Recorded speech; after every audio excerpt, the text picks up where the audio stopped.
You checked your bank account this morning. Maybe you didn't mean to. Maybe it was reflex. Thumb to phone, app open, numbers on screen. And for just a second, before your brain even processed the digits, your stomach dropped. Not because anything was wrong, necessarily, just because you looked. That feeling, that half second of dread before you even know what you're dreading, that's not a you problem. That's America 2026.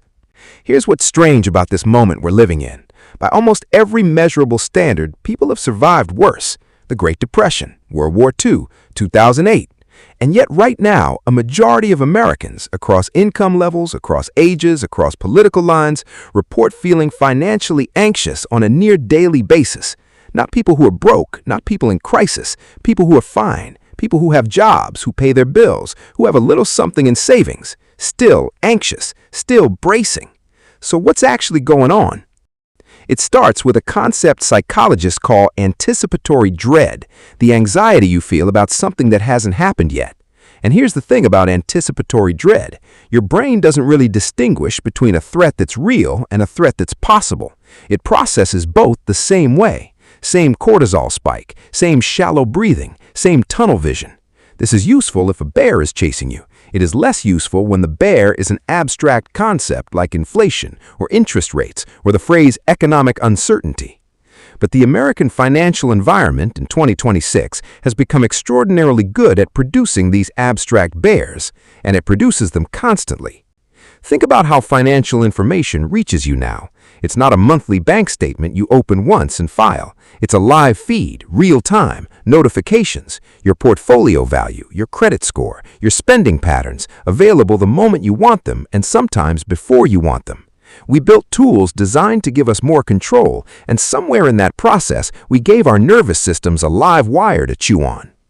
There's a reason financial apps have anxiety buried in their design. Not intentionally, necessarily, but constant visibility of money, especially in a volatile environment, doesn't create calm, it creates hypervigilance, and hypervigilance is exhausting.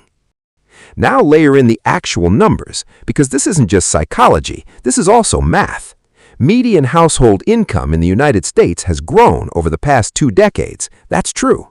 What's also true, housing costs have grown faster, childcare costs have grown faster, healthcare has grown faster.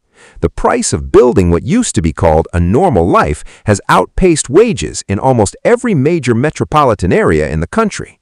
So there's this cognitive dissonance sitting in the middle of everything. You're told the economy is doing well, unemployment is low, markets have recovered, and yet your rent went up again, and groceries cost what they cost, and the gap between what you earn and what a stable life requires feels quietly like it's widening. You're not imagining it. That gap is real, and your brain knows it, even when the headlines say otherwise. This is the hidden mechanism most people miss. Financial anxiety in America right now isn't primarily about current hardship. It's about the perceived fragility of whatever stability you've managed to build. Psychologists call this anticipatory precarity sensitivity, the heightened awareness that what you have could disappear. And research shows that once this sensitivity is activated, it doesn't turn off when things improve. It recalibrates upward. The threshold for feeling safe keeps moving, which means people who are objectively more financially secure than they were 5 years ago still feel less safe because they've learned from 2008, from COVID, from every economic disruption they've lived through that the floor can drop. They've learned to never fully trust the floor. There's a dark irony in this. The behaviors people adopt to manage financial anxiety, obsessively checking accounts, oversaving to the point of deprivation, avoiding financial decisions entirely because they feel too overwhelming. These behaviors don't resolve the anxiety, they feed it. Checking your balance 20 times doesn't make the balance larger. It just keeps your nervous system on patrol. And avoidance is worse. The bills you don't open, the retirement account you don't look at, the conversation about money you keep not having. Avoidance feels like relief in the moment. In the background, it's compounding. This is what researchers call the anxiety maintenance cycle. You feel anxious, you do something to feel temporarily safer. That behavior prevents you from actually resolving the source of anxiety, so the anxiety returns, often stronger. Rinse, repeat. For millions of Americans, this cycle has become the background hum of daily life. And the social dimension makes it worse in a way that's almost cruel in its design. Money in America has always been intensely private and intensely performative at the same time. You don't talk about what you earn, you don't admit you're worried, but you watch. You see the vacations on Instagram, you see the houses your colleagues buy, you see the life that seems, from the outside, to be just a slightly more effortless than yours. Researchers at Princeton found that financial stress is significantly worsened not by your actual financial situation, but by your perceived financial situation relative to the people around you. We are social creatures. We calibrate our sense of safety against our peers. And in a media environment where everyone curates their best version, where the struggling and the thriving look on the surface identical, your brain has no accurate data. It just knows it might be falling behind. It doesn't know for sure. That uncertainty is the whole problem. Zoom out, and what you're looking at is a population that has been asked to absorb an extraordinary amount of systemic financial instability while being given the cultural messaging that this instability is a personal problem.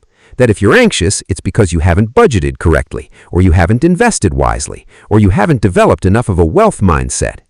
The self-help industry made $40 billion last year in America. A significant portion of that was people trying to think their way out of structural anxiety. That's not a criticism of anyone who's tried. That's just what happens when collective problems get repackaged as individual ones. You don't fix the leak, you sell people better buckets. So where does that leave us? It leaves us in a country where financial anxiety has become so normalized that most people don't even identify it as anxiety anymore.